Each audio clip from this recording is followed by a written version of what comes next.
The sound of that tractor means it's time for us to go to work. You're listening to the Give Us a Dirt podcast powered by Hoopah Grading Company. My name is Brandon, and I am your host. I want to welcome you back to the podcast today. You know, if you've been listening to our podcast, you know that this is where we talk about the people and the decisions behind the work that keeps the industry moving. And if you're listening from the Carolinas, you already know that the last week or two has felt like winter finally found us again. Ice, snow, single-digit temperatures, our jobs are slowing down. And then we have today's guest who came in from Kalamazoo, Michigan, and basically laughed at what we've been calling winter. I'm joined by Mitchell Taplin, training director and fourth-generation leader at Taplin Group, and Alexis Davis, director of marketing and growth. Taplin Group has been around for more than 70 years, not because they've chased every opportunity, but because they were intentional about how they built their people, their culture, and their reputation. And that's exactly the kind of story that we like to dig into here on the podcast. So welcome. Yeah, thank you for having us. Thanks for having us. We're excited to be here. Yeah, so y'all have already been through it today. You've had quite a day already. Tour and yeah. We've run the gamut here through the training academy, but it's been awesome to see what you guys have built here. So thank you for coming Love in. it. I'm glad y'all have had a good experience. So did you? Let's talk about this weather. Y'all are laughing at our winter weather, aren't you? Well, yeah, I was cutting wood for my uncle on Sunday, and it was -2 when I got there, and single digits for most of the week, and then I got down here and was like, wow, almost 40. That is just lovely. Balmy. Yeah, it's balmy. Got to take the sweater off. Take my jacket off, right? That's fair. Look, it has shut us down for 2 weeks. Y'all are built for it down our here. Our kids have not been to school in 2 weeks. Our jobs can't move, and I imagine that this is just life for y'all. Because I pulled up the weather before we started today, and y'all are in the 20s and snow every day this week. Yeah, it was pretty bad. A week or two ago, it snowed and was sub-zero for at least a week. We got maybe the salt at -12 kind of temperatures. The salt doesn't work anymore, so the ice doesn't melt. The cars, they have a hard time going on the ice. Your 20-minute drive turns into 50. So when it hurts your snows, the face snow when you walk stays. outside. It's there. It will stay there with the winter we're having. We'll probably stay there till March. Probably closer to April. Yeah, probably we'll see, closer to April. And then we'll get a random snow in the middle of April. Yeah, I appreciate you guys trying to make us feel like home when we came down here. It was really nice of you to you know do what? that. I but feel I was like a big hoping old for wimp some now. sunshine. Listening to what you have to deal with, that's we're blessed that we only have to deal with it for a few days. But it was pretty cool. I mean, we got. Here locally, we got 10 to 12 inches of snow, which is a big deal for us. It was probably really fun for your kids for a day. That didn't have to go to school, that got to run around and play in the snow and go sledding and do all those fun things. We had fun for a day, and then we're like, all right, it's got to get out of here. You know what's funny is a lot of people in Michigan share the same sentiment. Right, this is fun for a day. They have the childhood wonder of the first snow of the season. Okay. I'm done. We're over it. Yeah. Well, welcome. I'm glad you were willing to brave the conditions to come out here and join us today. I've had the chance to dig into Taplin Group a little bit, just doing some research, and the team's done a great job getting me ready for today. But I want to hear it from you. Walk us through a little bit of your story and your journey and what the Taplin Group is for those that don't know. Yeah, absolutely. So I guess I'll just start at the beginning. Probably make the most sense, right? Run with it. So back in 1952, my great-grandmother and my great-grandfather bought a small residential drain cleaning company for about $800. And, my great-grandfather would work days in the machine shop that he was employed at, and then would spend afternoons or evenings doing service calls. With their one truck. Yeah, with their one truck. I saw that. Is that the that's it? That's the truck? That I don't know if that's the very first truck, but that's definitely one. Yeah, one of the first. Yeah, one of the originals. Yeah, one of the originals. Yeah, yep. Yeah, so this slowly grew throughout the 50s, and the services began to grow as well. They started also doing installations of septic systems, and that was the excavations were either done by hand or with a backhoe in the bed of a pickup truck. So very 50s, really before I think we often forget how blessed we are with all our technology and what it really took to get into this industry, 70 years ago. And, as, it grew, Al developed a small field crew, was able to leave his machine job, and, Margaret would take the phone calls, dispatch the service crews, and just kind of kept the books. Literally a mom and pop shop. Yeah. They operated out of the kitchen of their house while they were raising their 5 boys. So, yeah. Yeah, that house that they ran it out of is still in our family. I actually lived there for about 3 years with my cousin Hunter. Wow. And they had like an old ham radio tower in the back so she could run dispatch. And one summer on July 4th, I climbed it, harness and fall protection. Thank and you. all that. Hey, I'm just saying, very safe. But I was able to hang our flag, our Taplin flag up there with Michigan and the United States one. It was fun story behind that. Oh, what a great moment that was. Yeah, no, so it's nice to still have it in our family, and a couple marriages took place in the backyards too. So it's nice to still have it. But in 1969, Al was servicing a manufacturing plant, and they wanted to have the pipes underneath the plant cleaned. And so in that same year, they bought their first truck jet. Which for people who aren't familiar with underground cleaning and everything is just a high pressure hose that shoots up and drags all the material back to the manhole, and then you would either use a extended clamshell to pick it out, or you'd have to go in and bucket material. Not that we're away from bucketing material. If you're a quarter mile into the easement, you still got to go into the manhole and dig that stuff out. And then over the next 14 years, the company would expand into industrial cleaning services. Now that we had the capability to go into these plants and service them the way that they wanted to, we grew into that, and then also municipal cleaning for sewers and also sewer inspections. Everyone knows the sewer cameras nowadays are nice little robots that you can just drop in by hand and drive with a little remote. But back then, you had to have those cameras tethered on either side, and there'd be a person on the upstream manhole, the downstream manhole, pulling it back and forth. VHS tapes and all that fun stuff, and burning records.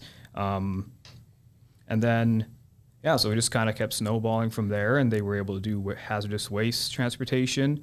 And, around this time, their sons were becoming of age, and they were able to kind of step in and facilitate the growth of these services and the overall foundation building blocks of the company.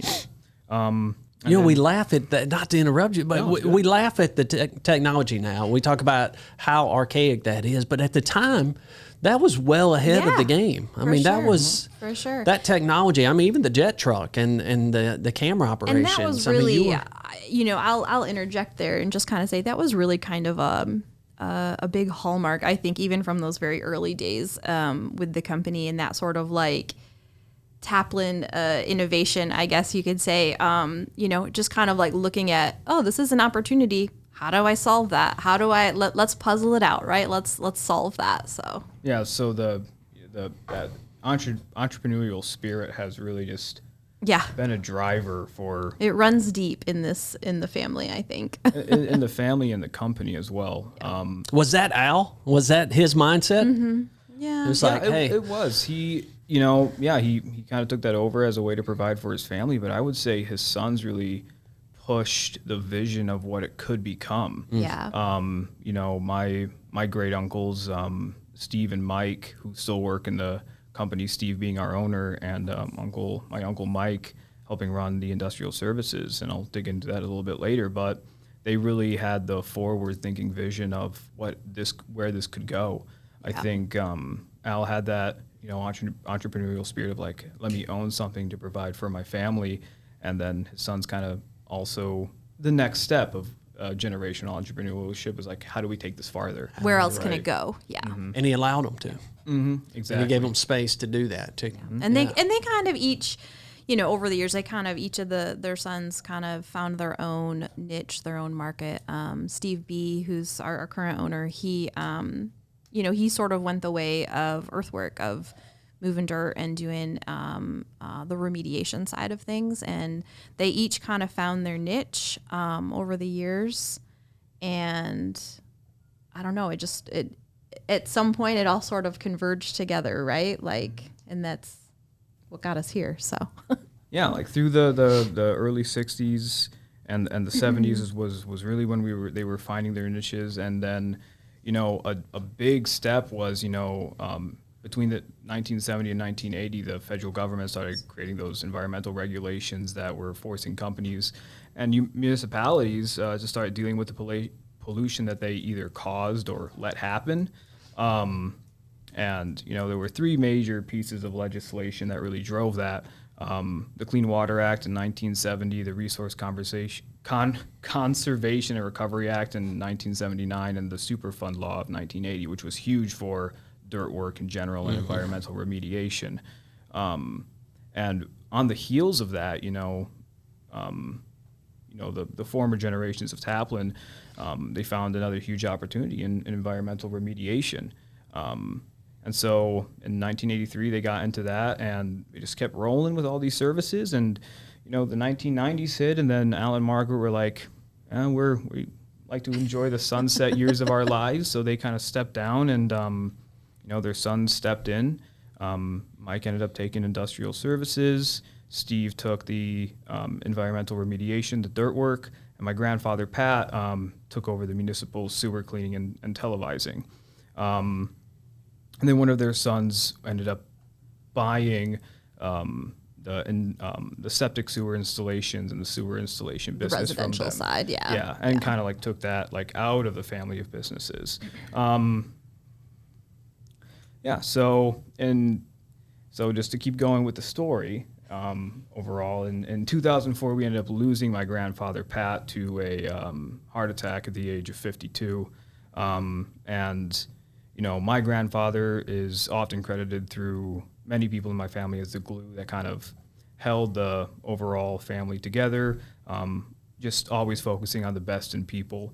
And we're fortunate enough that his legacy is carried on, through his several brothers, his kids, Brittany and Kaylee, and then his kids, Brittany, Kaylee, which are my aunts, and then also his kids, Kristen, Bill, Steve, and Michelle. So many of those who still work for the company currently, and absolutely. we have an annual company award, our Pat Taplin Award, that we give in honor of Pat every year, and that's really cool because that is it's chosen by our employees, and they nominate who they think best exemplified that spirit of teaching. A lot of the Taplins, I think you'll find, they all kind of say the same thing. Everything that they needed to know, they learned from Pat. He was very free with his knowledge and always willing to share that with people and teach people. So we sort of give that award in the spirit of Pat Taplin, the Pat Taplin Award. So. I love that intentionality to protecting that legacy, because legacy it's a funny thing. Legacy is not something that you inherit. It's something that you protect with your decisions. Yep. And honoring him through that. And that's a big moment in the life of the company, right? It's somebody that's the glue for the family, that holds it all together, all the chaos, all the different personalities, keeping everyone aligned and unified in direction in that. And then all of a sudden, that person's not there anymore. How do you move forward with that? And does someone have to step into that role? Is it one of these things where everybody just says, hey, we're all going to step up and we're going to do what it takes? Or is it what you said, we're going to identify the things that made Pat what Pat was, and we're going to make sure we protect that? I think losing him,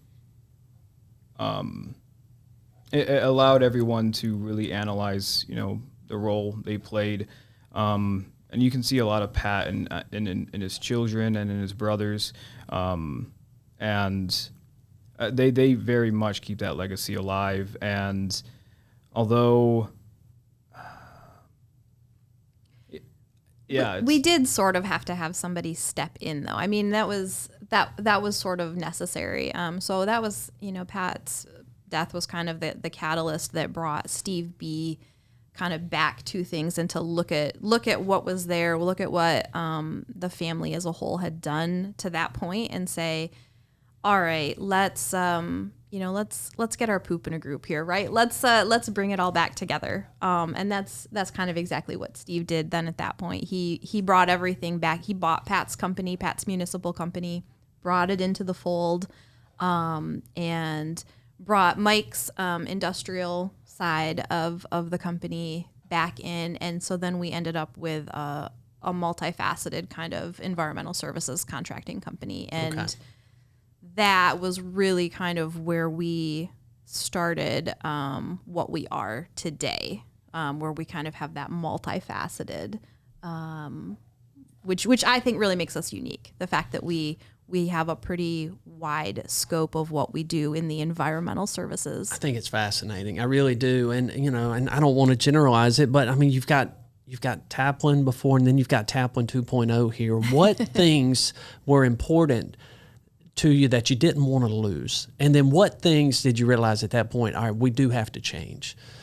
Yeah, well, I think, we have our six principles, right? We kind of live and die by those, right? What are those? Integrity. I'm putting you on the spot right You now. are a little bit, yeah. Integrity, training, teamwork, customer focus, intensity. What am I missing? Safety. Safety. Sorry, Keith. Did you say intensity? Sorry, safety. Safety was, intensity is one of them. I like that one. Yeah. That's yeah. So we, those are kind of our live and die by principles, right? And we kind of treat them as our North Star. It's kind of what moves us in whatever direction we're going. And we like to think that we inherited most, if not all of those, from the OG Taplin. Those are the non-negotiables. Oh yeah, no, Yeah. 100%. And that's something that you just don't want to lose. Over the last 70 years, it's, with the compilation of all these services, by like the early or the 2010s, we were one of the largest environmental contracting firms in Michigan just because of the correlation of all those services we ended up provided.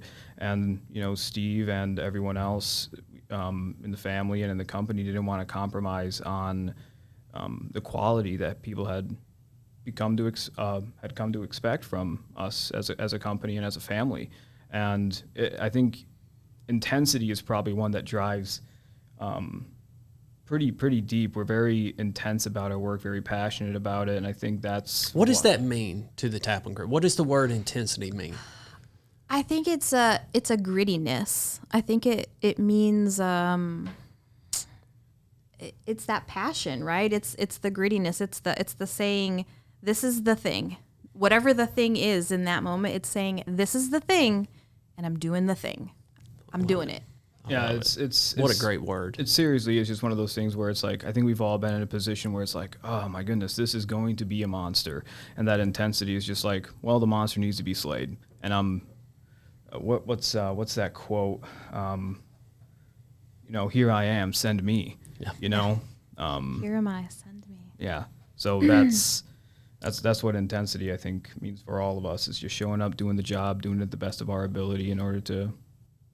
And I think that one probably exemplifies that through the years too. That looking for those opportunities to do something, right, and say, well, there it is. There's the mountain. Let's go. See, that's the theme that I in my mind as I'm hearing it, and I know we're only halfway through this story right now, which is so cool. I can't wait to hear the next part. But the common thread that I'm hearing is just what you said. It's opportunity. And looking at all these things, getting a phone call and say, hey, will you do this job? And knowing that you don't know how to do it, but it's an opportunity to learn something else. When you were talking about legislation changes and things like that, they didn't look at that as, all right, this is going to be a hindrance to what we're trying to do. Here's an opportunity for us to do something that nobody else is doing. And I don't know, I just keep hearing this word, opportunity. And that's really what's helped your growth. Sure. Growth wasn't accidental. It was intentional. And you just did it one job at a time, trying to figure it out. How do we do this job? How do we figure out a new mousetrap and do something that no one else has figured out yet? And I think that's something that even to this day, we're very good at. I think that's definitely one of our strong suits is we dig it when when a client comes to us and says, hey, we've got this thing and nobody else will touch it and it's kind of weird and out there, and we're like, yeah, let us get in there, let us get our hands dirty. Like we got this. We've got people, we've got the right people, we've got the right experience. We've maybe never done that exact thing before, but we've probably done something pretty close to it, and we definitely can figure it out. So, but your track record of being able to figure those things out is what gives people, even because you don't have a history of doing it, so they trust that you can figure it out based off what you've done. Yep. We have a decent amount of clients that will call on us just because we've solved a problem creatively before, so they're just like, want to do it again? and we love that. Like we really, cool. We're really good at it, and we love it. To be the company that people are going to call when they don't have someone to figure it out. Say, hey, we've got a problem here. We don't know what to do. Call Taplin Group. Yeah. Right. Exactly. And even, I'm going to kind of put you on the spot here a little bit, Mitchell, but we were just having a conversation on the way over here. One of our large diameter jobs that we did not too long ago, Macomb County, right? Mm-hmm. He was just telling me how we were talking about they had to kind of essentially design a gasket? So forest mains, obviously, we had to, coordinate in Macomb County over on the east side of Michigan. We had to, televise some forest mains, multi-sensor inspection, and you have to pop those forest mains. And part of the contract was to replace the gaskets and clean out the manhole covers and make sure everything was snug, because we would televise them when they were offline, and then we'd have to put them back online. And if you don't have gaskets and bolts in, especially in a large metropolitan sewer district, you're going to have a problem on your hands. So I had to go through the as-builts that were made in like the 40s or the 50s when they were first installed, and ended up getting them all designed and everything. But and that was back in 23. And over the course of the last almost 3 years, Macomb has pointed fingers to me to come back with records and help other, engineers or other contractors out. And, because they're having the same problem of how do we put this back together? And, they're like, well, there's this company. I don't know if you've heard of them, but they had to figure this out for us once before. So that's pretty cool. Yeah, I talk to my dad about this all the time when we're putting together. One of my favorite things to do, even though I don't do it much anymore, is putting together bids and stuff like that and estimates, especially for these projects that are just like kind of nuanced and kind of weird. It's just puzzle solving. And you love that. Love it. Like, tell me I can't do that, and then watch me. Exactly. Yeah.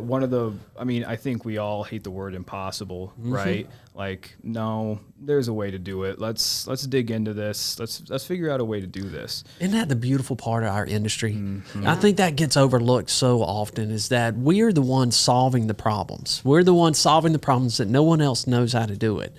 People in this industry, they love to be able to figure that out. And it's so often it's stuff that nobody in Macomb County is going to have any idea that the work that went into, or the innovation that went into, solving that problem and puzzling that out.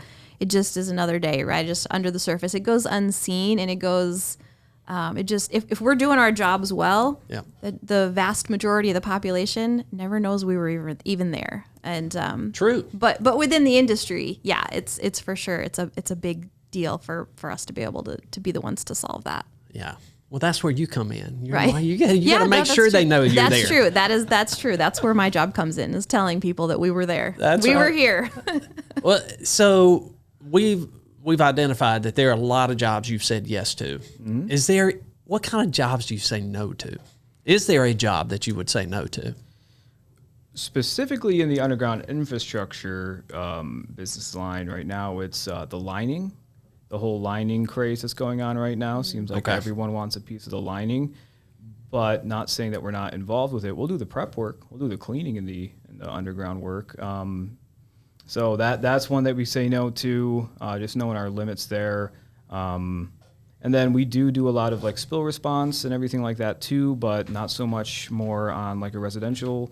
Like if, we're concerned if we'll go out if a tanker tips over on the highway, but if there's an accident, is it, it's not really worth the time and the effort and the safety aspect of it. Most Right. importantly, It's an inherent risk to do that, and you have to weigh the risks versus Sure. the benefits of taking jobs. So and then we're entering into like a whole new business line as well that started I think last year with Yep. our PFAS business line, which is the just the cleaning of PFAS, just the destruction of PFAS, really. All right, PFAS. help me out. Polychlorinated. You guys you I won't do definitely that. have PFAS down here, I assure you. So it's We have it. everybody's got it. Everyone's It's got everywhere. it. It's actually Gosh, Caroline. Oh, You, we're blowing minds. watch the movie Dark Waters. It's a pretty interesting. If you've Dark not, waters. yeah, if I you've don't not know. seen Y'all it. got me scared now. It's a very. It's often referred to as forever chemicals, because Where is this stuff generated from? Power plants and it's generally it's in a lot of things. And I don't want to point fingers or name any names or I want to know specific- exactly who's doing it right now. You'll see it I a need lot. names. You'll see it a lot in. Previously, it was used a lot as like nonstick coating type materials, in packaging and different manufacturing processes. But So it did before that. They were using it as weather resistance in tanks during World War II, it's and then they essentially put it on homemade goods. it's kind of indestructible. That's why they call it PFAS. So where do you chemicals. find this stuff when you like It's in the water? It's in the ground. So you're being called out to clean this stuff out of water, out of So our soils, out of yes, our main service line right now, what the service that we're offering as far as PFAS goes, is kind of targeted towards fire departments, because firefighting foam in specifically like airport fire trucks. wow. They've had this foam, and unfortunately, it was sort of a thing. It was a big thing, and the foam super heavy with PFAS, and so then it was like an after fact where you're like, ooh, yeah, oops, we probably shouldn't have been spraying that all over when we were putting out fires or doing trainings and things. So now, regulation has changed. So now we've got fire departments changing that out in their fire equipment. And so we're kind of helping to facilitate a lot of that in fire departments right now. Interesting. Getting that, taking that foam that contains really heavy, high concentrations of PFAS, we're taking it and we're cleaning out their equipment so that going forward, they meet regulatory compliance for the new PFAS regulations. So that sounds big. it's Very gonna it is big, and it's only gonna get bigger. It's definitely it's a today problem, but it's gonna be a tomorrow problem too. So Yeah, and so recently there was a job in Alaska that came out for PFAS, That's and true. we eventually had to say no to that because they were like, yeah, we want these crazy expectations and it has to be done within like the next 30 days. And you're like, well, this is water we're dealing with. it was on Kodiak Island, for the record, and they have no permanent structure. So we were like, ooh, this is a lot to have to get our equipment there, and Kodiak Island's a little bit remote. So That's a good point. Some of these projects, yes, there's a lot of risk. There's some safety concerns and everything else, but these are long projects.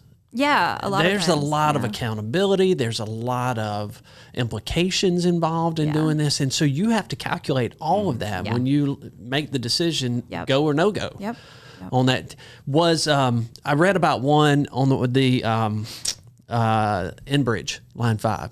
Yeah. Was that one of those moments where, all right, here's a very big project. Was that a turning point for the company? Was that Definitely a 100%, turning point. yeah. we have, I thought we may have a picture of that. I think you guys sent it. Is this, Yeah. Yep. So we so Steve, that's our piece of equipment. Actually, if you look at that, see that little yellow orangey circle there on the side of the yellow iron there. That's our way back when logo when we were Terra Contracting. Steve's original dirt work and remediation company. That was his logo there. So what am I looking at here? So this is like ground zero of where the initial line break was in Talmadge Creek, which is a offshoot of the Kalamazoo River. Line 6B, major pipeline for Enbridge. It sprung a leak in I think it was like July of 2010, I think. And Steve got the call because we were right there. You know, it's in our backyard, right? And we kind of did this stuff, right? Maybe not to this level or to this extent or exactly this, but you had done cleanup operations and we were like right this. there. It was in our backyard, and so Steve got the call. We were the very first contractor on site that showed up on site, and we were there all the way until the end, till the very final phases of the cleanup project, which it lasted. It was years. I mean, I think the final parts and pieces of the project went until 2015, maybe 5 years. You're on this. I think it was 4 or 5 years in total that we were involved with the cleanup on this. So lots of different sites, lots of different parts and pieces of doing it. But this particular photo was kind of ground zero. I don't know for sure, but I think maybe one. I don't know if Steve's in this picture. I don't know if this is the one that he's actually in the photo or not, but. So we had to go out there. We had some patented technology that we were utilizing for this kind of cleanup and spill response, where kind of like it connected the excavator part of our work to the vac side, the vac truck side of our work, and utilized some equipment to. Basically like a big old vacuum. Yeah, you've got the excavator here that's got the vacuum attachment. With the boom on it. Yep, and we just went out and sucked it all up. So it was took care of it, right? Easy peasy. No, 5 years later. Right, 5 years later. Don't say easy peasy around some of the no, that was a major project, obviously, and we were it was an all hands on deck. Steve had literally everybody. We did not have a single piece of equipment left. Every pump, every shovel, every piece of equipment, everything went to that site. Every person, people from the office were out there helping. We set up mobile commands. I mean, it just. So this was the job. This wasn't a job. This was all hands on deck. Job. In the initial weeks of the spill, this was the job. So this was a big one for us. Big deal. So how did this project reshape the company? Because there's a lot you learn, right? You're on this job for a long time. I can't imagine the dynamics with your team on a project like this, to where you're there and it's the same thing over and over. And you really haven't dealt with this at this level before. So there was a lot of learning, I think, that went into just sort of figuring out, every day Steve would, show up at the site, and it'd just kind of be like, well, let's assess where we're at today and figure out what we've got to tackle for today, in order to keep pushing forward and, eventually get it all. And this wasn't any, 8 hours and you're done, right? No. This was. They lived on that site. 15. Literally. 15 literally, hours. yeah. Emergency situation. Yeah. I think we shut down like she said, we shut down every job other job shut down. To move all the resources here. And I think, it shaped really solidified the trust in the boots on the ground type leadership, right? It was nothing. Steve was out there every single day. My father, also Steve, we won't get into it. One of the other Steves was also out there, and they were. So all the leadership that is currently still with us to this day, most of them that were around during this time are still with us. So they were all out there. So they lived this project. They lived it, went through it, and I think we even gained some long-term teammates from this project as well. Just through, because a lot of subcontractors, obviously not enough for our company to take care of alone. Other people came in, some subcontractors. We were the first there, but there were many other subs that were following. there. And, we ended up, people liked the way that, the owner of like all this equipment and everything was on the grounds and doing the work himself, leading crews with shovels and excavators and everything. And he was a lot of connections made, I think, made that proved helpful down the road. When you tell stories and you have these family calls and everyone's reflecting back to this moment. What are the takeaways that you get out of a job like that and an experience like that? What were the biggest takeaways from that project? Show up. Just show up. Just show up and With intensity. show up with intensity. Right. Exactly. Yeah. I mean, that's I like to think that we always have a plan in place, you know, when we're responding to something, but the first is just getting out there and doing it, right? And whatever it takes. Yeah, So, that's tough. And I know we're going to talk about some training because I'm excited to hear what you've got going on with the training, but that's a unique challenge, right? You don't have a plan for something that you've never done before. right. And so how do you prepare for moments like that and jobs like that? That's a challenge. Yeah, I think in our industry, there's so many unknown variables on the day-to-day basis. You know, whether you're moving dirt, whether you're cleaning sewer, or whether you're inside of a manufacturing facility cleaning out a peanut butter room. Real thing, real job. Is that we a- just did. That is That's a real thing? That's a real job that we do. That we just did. And no, there was not a jelly room. But it's interesting the amount of on-the-fly thinking that you really have to be confident in. And I think that was probably one of the big lessons learned from that, especially with a lot of our field leadership that were on that job that are still here.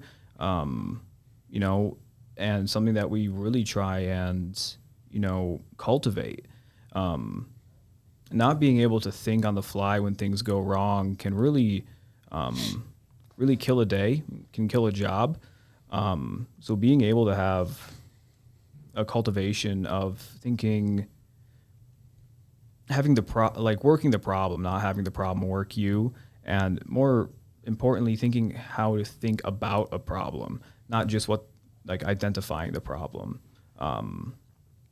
And so that's probably one of the biggest takeaways. I mean, I wasn't on that site. I was of the age of what? It was 2010. I was in middle school maybe. So I wasn't out there. You weren't living on site. No, I was not living on site. I still had to do my times tables. You know, that's really interesting. And you're going to have to tell me about the peanut butter room. I'm not letting you get away with that. You're going to have to give us the dirt on that. But so much of what we experience in our industry is predictable, right? We've done the same thing over and over. We've done it the same way a million times. And so you can create some processes and procedures. But you're talking about things that are new and how developing people to be able to think and adapt and think on the fly like that. And that's a unique challenge with what you do. So much of what you experience, I mean, there's no process for a peanut butter room. Right? No. All right. Now there Why? might be, but What is the deal with the peanut butter room? So a large portion, one of our biggest clients is a large cereal manufacturer in Battle Creek, and we won't name. that we won't name because I really don't know the. No. There's hundreds of them out there. Right. We do a lot of food manufacturing work. And inside those facilities. But yeah, sometimes they have things like peanut butter rooms. Just have a big peanut butter explosion. that they want to have cleaned. So I don't know what The food facilities, they have to, I think it's annually, they have to take their facilities all the way down to basically brand new, like all the way down to like bare steel, take all of their equipment down. I think it's at least once a year they have to do that. So they do shutdown operations in those facilities where they're like, hey, we're shutting down for these, 3 or 4 days. And that's when they call us and we come in and That is awesome. we clean a lot of awesome. peanut butter or I would pay money to have been in that conversation when you call your superintendent in and say, hey, we got a Right. job for you. it was very interesting. I will say, I'll just like to clarify and say that we do not send the same crews that go into the sewers, do not go into the peanut butter Thank you. room. Yes. So Thank just, you for that. Just so there's some I clarity appreciate there, that. right? Yes. There's some division in the line, the service lines. I So. appreciate you pulling that point out. That's very important. But what we kind of have a running joke, we like to say, we get them coming and we get them going as far as our clients go because, yeah. I love it. Hey, you can use that. Yeah. That's marketing That's material marketing right there. there. That's right. So Well, Mitchell, talk to me a little bit about this emphasis on training and development. I know you've been able to spend some time with our team development group here at the academy, and it sounds like this is a big initiative for you and the company right now. And you as training director, where's this coming from, and why do you feel the need to really make this a priority for the company?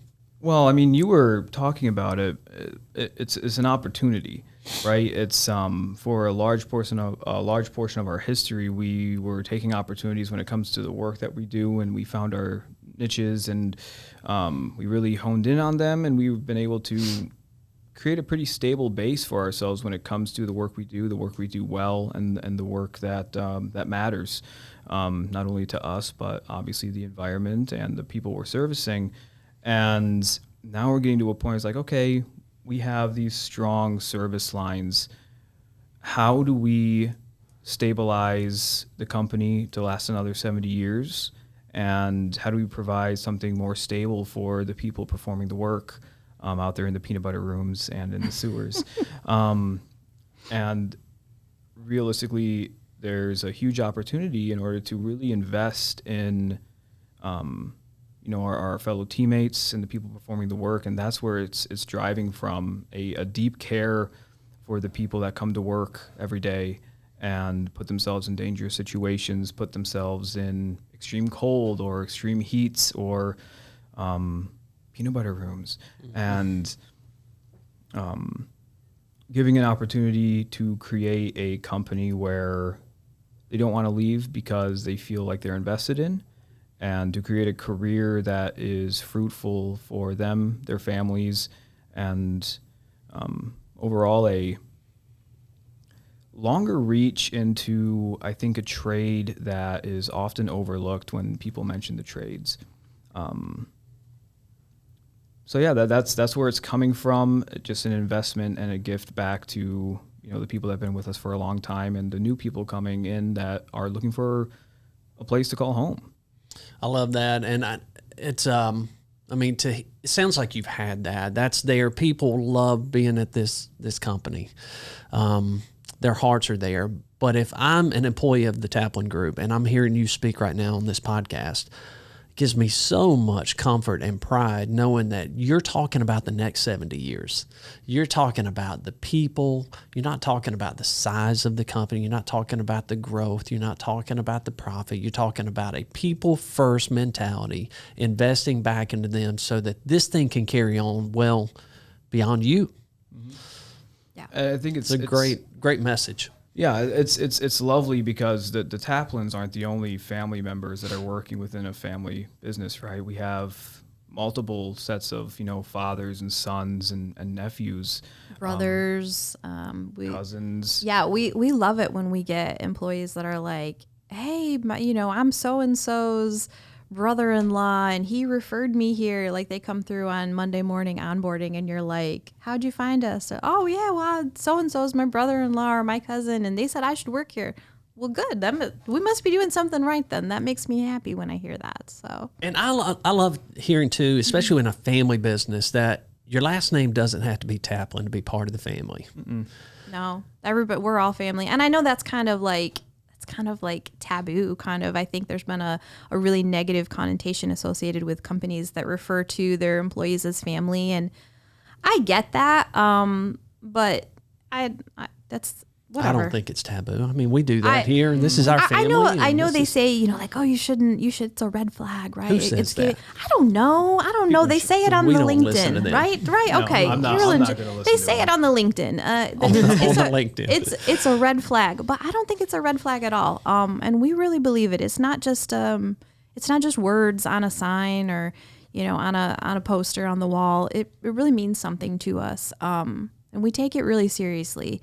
That our people are family, and regardless of whether they have the last name on the side of the building or not, that we are a family, and we look out for one another in that way, and we want the best for everybody that is a part of that.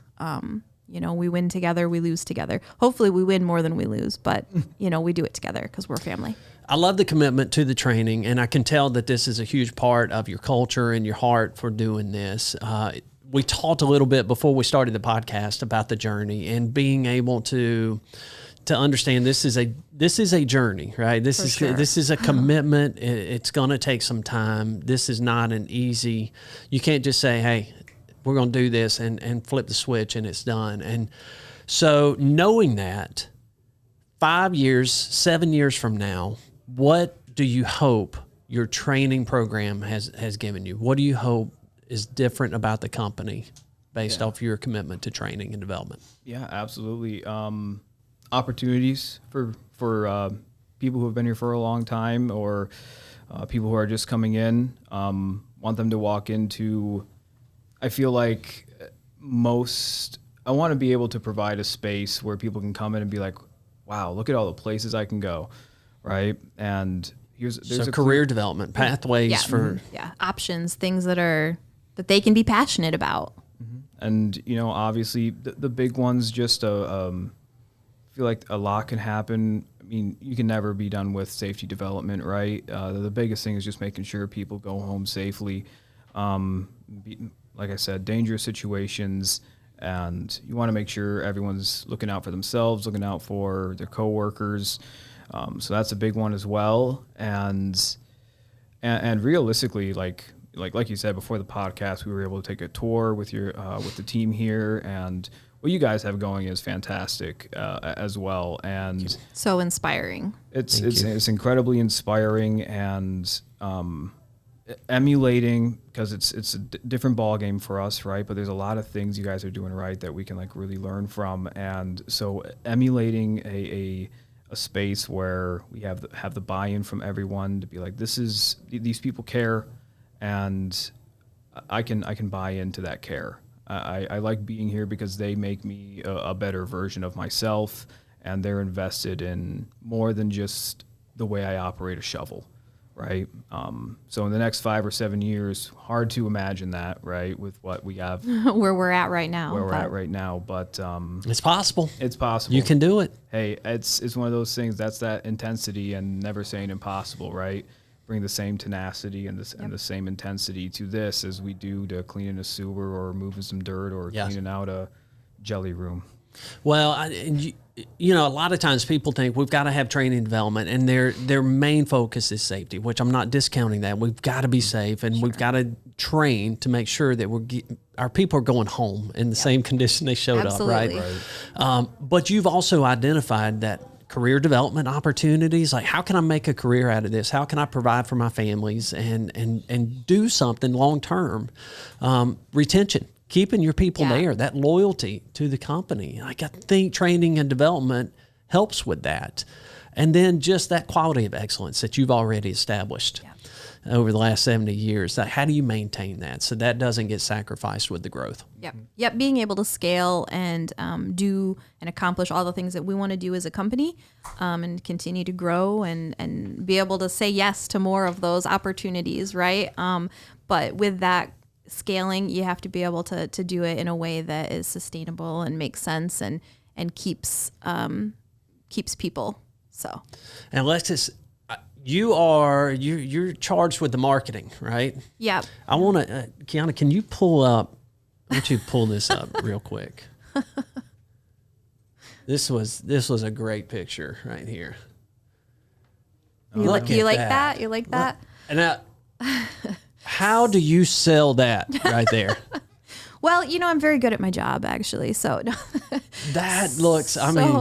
Yeah, that's one of our tried and true. That's a what are we there? It's a press pit. Yeah, I think we're there on maybe a monthly basis, maybe weekly, or I don't know how frequently we're at that facility.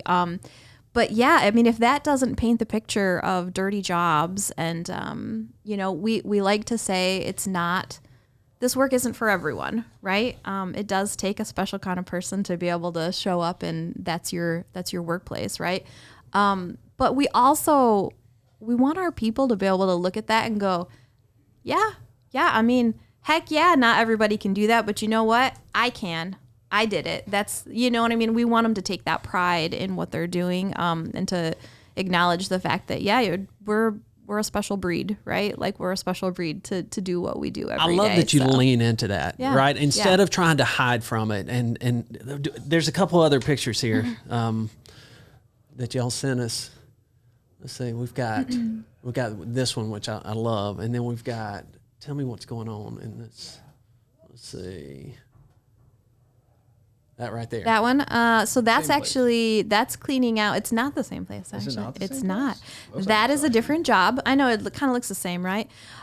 So that's actually cleaning out some asphalt tanks. That's That would make sense. That's a then. confined space scenario. So he's down in a enclosed tank, and he is blasting off some asphalt for a client that we had. Doesn't it look nice? You want to spend your day Alexis, doing that? What a job you have, right? Like, I mean, I'm not doing it though. I'm not the one that's but getting in the tank. you've got to find people that are willing to do that. it. Yeah. And And willing to do it well. Yeah. How do you do that? Because, and you've already said you don't shy away from that, right? don't. You go out there and you're trying to find people that Right. take pride in their Yeah. work, that that you can say, hey, this can be a messy job sometimes. We try to lean into that, because I think if you don't, otherwise the first time you get somebody that the first time they're on a job site like this, what are they gonna? That wasn't in the brochure. I didn't sign up for that. So we try to be transparent about that and just really kind of own it. Like, yeah, this work is not for everyone. It takes a special kind of person to be able to do it. But if you are that person, know thyself and be free here. So, and there's going to be opportunities from it. Like if you're For sure. willing to do If that, you're there's a willing lot to of do people it. that aren't willing to do it. But Absolutely, if there you are. are one of the Yeah. ones that are, like, there's opportunity and that's here. that's that grit, that's that intensity piece, that where that word comes back into it, where it's okay if that doesn't mesh with everybody. We recognize that not everybody that comes through our doors is going to have that piece and that component, and that's okay. That's all right. There's plenty of places you can go work, but it takes a special. I love your do approach it, to so. it, and I wanted to pull that out because it's a unique challenge. Sure. Not more so for you than a lot of people in the industry, just for the nature of work that you do. Sure. But the reality is you're tapping into that pride, that purpose, that sense of belonging, For sure. and somebody's understanding that I'm doing something that not everybody can do or is willing to do. It's work that matters, and and that I've heard that line. Is Yeah. that your line? that is yeah, that's Because our that's in the line. video That's me. that is Yeah. on your website, and I really love Yeah. that message that Yeah. our work matters. It does. It matters. And it's not always glamorous work. In fact, I would say 9 times out of 10, it is not particularly glamorous work. But it is important work, and it matters. And so do the people that do it. So, Mitchell, talk to me about what does Taplin Group look like over the next 10, 20 years? If you had a crystal ball, If I had a crystal ball. what does this look like? and I'm going to add to that, what kind of company do you want to make sure you give to the 5th generation? Oh, that's good a one. big question. That's a big one. Can you send me your questions next time? No. Over the next 10 years, obviously solidified training and, well, like we were talking before the podcast, we just opened up a branch here in North Carolina as well, very small right now. Would love to see that Flourish. being in a flourish. We do a lot of work in Texas as well. I would love to be able to set up operations in Texas. Is your group here going after that whatever you said? Oh, PFAS? PFAS? Yeah. Oh, yeah. Let's get them trained up on that Yeah. real quick. Yeah, no, so They need to, we if were y'all all- need to use the academy to get Okay, them up all to right, speed on all that right. really We'll fast, get you're welcome things going. to. We'll Yeah. take care of your PFAS down here. Yeah, we have some big plans already in motion for the PFAS wave that is incoming. So that's I already know that's a non-negotiable. That's gonna be up, and we're gonna be the namesake of PFAS cleanup innovation. And then, yeah, at least in 10 years, I would like to see us double or triple, the amount of people we're able to bring into the fold, be able to do work that matters and do it well, do it to the same quality and the same dedication as, the founders and the people who put this all in motion did their jobs, and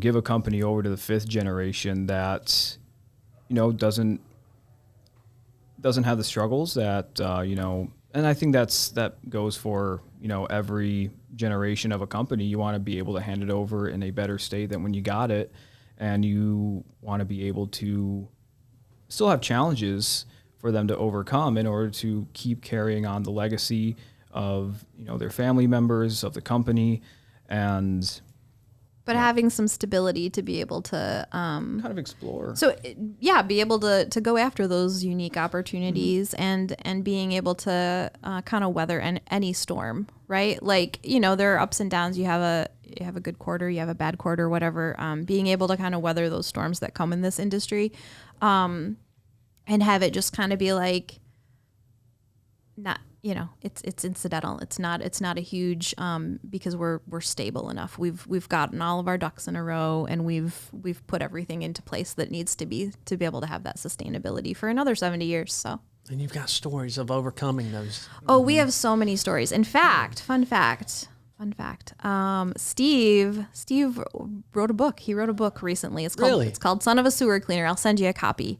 I would love to see it. It is full of these kinds of stories, and it's a really fun read. It's got a lot of these tried and true stories and things that have come up through the years. Opportunities, absolutely. I would love to see that. For sure. I'll send you a copy. Yeah, wow. For sure. Yeah, and I think, also is just, we've talked about it before. I would love for this company to be a place where, people see the name on a sweatshirt or something walking around. Hey, what is that? And I want people to be banging on our door to get in here. Yeah. Right. You're just like, oh, please come let me work here. I know it's dirty. I know, it's not always going to be glamorous, but I want to do the unglamorous work, and I want to do the work that matters, and that I can go home with a sense of pride. Yeah. And you're exhausted and you're dirty and tired at the end of the day, but man, are you proud of the work that you did, and you're proud of the place that you work for. So. Yeah. And if you can pull that story out, what you've done, Alexis, and then in your marketing and your messaging, to your point, Mitchell, you'll have people standing in line to be the part of it. Right. I remember Brian McManus told me that one time, that if we can showcase the heart of our people and what makes Hoopah our values, like, we're not going to have to recruit. They're going to want to be a part of this team. Right. And it sounds like that's the direction that y'all are heading. For sure. This, the people in the dirt world industry at large, they're blue collar workers, man, they're where it's at. They are the best people. I'm biased, but they are the best people. How did you get into this, Alexis? I fell into it by accident, actually. I was a stay-at-home mom, and I was just kind of like, I was just kind of looking for something, right? Like You something. saw a picture of the guy cleaning out the asphalt tank, and I was like, said, sign me up. No. Get me away from the kids. Yeah, right. I rolled into our business, our company, for a part-time receptionist position. Because I was like, my kids are at work for a while. I'll go work there. And I think I worked there about 30 seconds before they said, hey, yeah, so do you want to work full-time now? And do you want to do this? And do you want to do this? And hey, we got this other thing. And it just sort of blossomed from there. But I do tell everybody that the reason I work at Taplin is because of Will. Will is our chief canine officer. He is Steve's golden retriever. I saw Will on the website. Yeah. Which is amazing that you have Will on the website. We have a very fun place. I've always wanted to work in an office that has office dogs, right? Like I love dogs. So I came for my interview at Taplin, and Will is our official greeter. He greeted me at the door when I came for my interview that day, and I sat on the floor in the lobby and was just like, oh, there's a dog. And then I had to, remember I was there for an interview. So what a great recruiting team. We need a chief canine officer. You need a chief canine officer for sure. And then now we even have, Mitchell has his dog that comes and lives at the office, and Steve's son Hunter has his dog. So we've got all the dogs at the office now. I think it's so cool. Yeah. That was one of the things when I was looking at the website. I pulled it up. And if you're listening, you need to go check out taplingroup.com. Did I get that right? Yes, sir. And you'll see the chief canine officer, Will, has his own page, his own profile picture there. And he's on the XO team. Is part of the family. Yes. Yeah. Well, Mitchell, Alexis, thank you so much for coming in. This has been so much fun for me. I love these stories. I mean, you talk about going from 1950s with a single sewer truck to what you've turned into today is an incredible story. And I know this is just the beginning. It sounds like you've got way more in store, and I admire your passion for investing into your people. And I think you guys are doing some incredible things. I'm excited to watch more of your journey, and it was fun to be able to tell a little bit of your story today. So we'll have to bring you back in and in a few years and see how this training and development initiative is going. I have no doubt it's going to be successful. Yeah, we can't thank you enough for having us and showing us around. You guys are huge inspiration, what you guys have done here with your training academy and your culture behind the company here. It's phenomenal, and you're pioneers for sure in doing this, and it's really awesome to see that you're not gatekeeping on that either. You're sharing it to make everybody better, and it's awesome. It's so cool to see. We need more of this in the industry for sure. Thank you for saying that. Thank you so much. Agree wholeheartedly. Yeah, thanks for having us, and I'm sure we'll be talking very often. Yeah. So. Well, I hate to send you back home to single digits. And, hey, it's okay. My dog's waiting for me, and my own bed's always there. You go. Always a blessing. There you go. Thank you guys so much. Yeah, thank you. Until next time, keep leading with purpose and passion. If you like listening to the Give Us the Dirt podcast, we want you to hit the like button and subscribe for more great content.